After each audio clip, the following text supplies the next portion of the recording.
నమస్తే అండి. నేను అపర్ణ. భారతీయ సంస్కృతికి స్వాగతం. వైశాఖ పురాణం 15వ అధ్యాయం. శృతకీర్తి మహారాజు శృతదేవ మునితో, మునీశ్వర, వైశాఖ ధర్మాలు ఇంత సులభంగా ఉండి విష్ణువుకు ఎంతో ఇష్టమై మోక్షాన్ని ఇచ్చేవి కదా, మరి ఇవి లోకంలో ఎందుకు అంతగా ప్రసిద్ధి చెందలేదు? చాలామంది కష్టమైన యజ్ఞాలు, ఎక్కువ ఖర్చుతో కూడిన పనులు లేదా మాఘమాస వ్రతాల గురించి గొప్పగా చెప్పుకుంటారు గదా, దీనికి కారణం ఏంటి అని అడిగాడు. దానికి శృతదేవుడు ఇలా సమాధానం ఇచ్చాడు.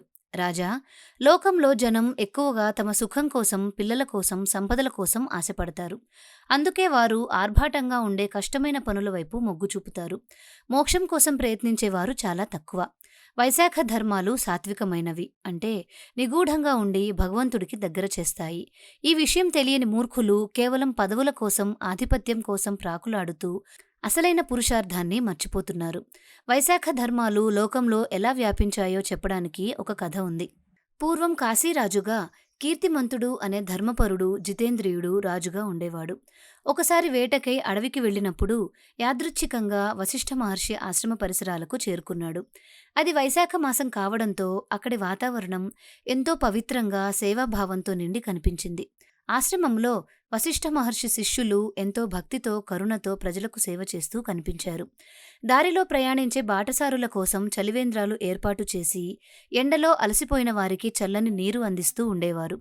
నీడనిచ్చే చెట్ల కింద వారిని కూర్చోబెట్టి విసనకర్రలతో మెల్లగా వీచి శరీరానికి చల్లదనాన్ని కలిగించేవారు. అంతేకాకుండా వారికి చెరకుగడలు, పండ్లు, గంధం వంటి వాటిని ఇచ్చి శరీరానికి శాంతిని, మనసుకు ఆనందాన్ని కలిగించేవారు.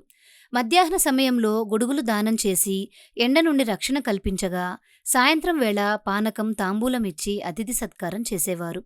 ప్రయాణం వల్ల అలసిపోయిన వారు సేద తీరేందుకు ఇసుక తిన్నెలు ఏర్పాటు చేసి ఉయ్యాలలు కట్టి విశ్రాంతి తీసుకునేలా ఏర్పాట్లు చేశారు. ఈ విధంగా శిష్యులు చేస్తున్న సేవా కార్యక్రమాలు చూసిన రాజు కీర్తిమంతుడు ఆశ్చర్యంతో పాటు ఆనందానికి లోనయ్యాడు.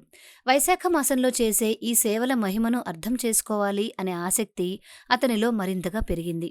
రాజు వారిని అడగగా, ఇవి మా గురువుగారు చెప్పిన వైశాఖ ధర్మాలు అని వారు చెప్పారు. రాజు నేరుగా వశిష్ఠ మహర్షి దగ్గరకు వెళ్లి ఆ ధర్మాల గురించి ఇంకా వివరంగా చెప్పమని ప్రార్థించాడు. వశిష్ఠ మహర్షి రాజుతో, రాజా, విష్ణువుకు వైశాఖంలో స్నాన దానాలు చేయని వారు ఎంత గొప్ప కులంలో పుట్టినా వారు నీచులే. ఈ మాసంలో చేసే స్వల్ప కర్మకైనా భగవంతుడు అఖండ ఫలితాన్ని ఇస్తాడు. కాబట్టి నువ్వు ఈ ధర్మాలను పాటించడమే కాకుండా నీ దేశ ప్రజల చేత కూడా చేయించు అన్నాడు. మహర్షి మాటలతో ప్రభావితుడైన కీర్తిమంతుడు తన రాజ్యానికి వెళ్లి ఒక కఠినమైన ఆజ్ఞ జారీ చేశాడు.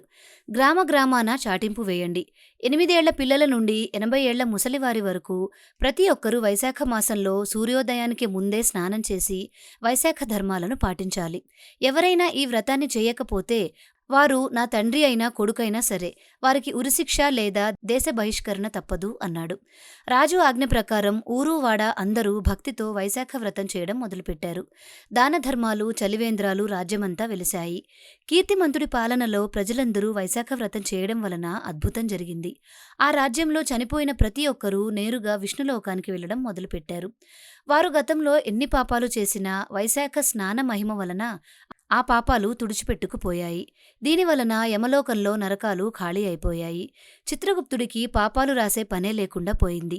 ప్రజలు యజ్ఞాలు చేయకుండా కేవలం వైశాఖ వ్రతంతోనే మోక్షం పొందుతూ ఉండడంతో స్వర్గలోకం కూడా ఖాళీ అయిపోయింది. వైశాఖ పురాణం 15వ అధ్యాయం సమాప్తం. మీకు ఈ వీడియో నచ్చిందా? నచ్చినట్లయితే లైక్ చేసి మీ బంధుమిత్రులందరికీ షేర్ చేయండి. మిగిలిన అధ్యాయాలను కూడా చూడాలి అనుకుంటే బెల్ ఐకాన్ని ఇప్పుడే యాక్టివేట్ చేసుకోండి. తిరిగి రేపటి అధ్యాయంలో మళ్ళీ కలుసుకుందాం. నమస్కారం.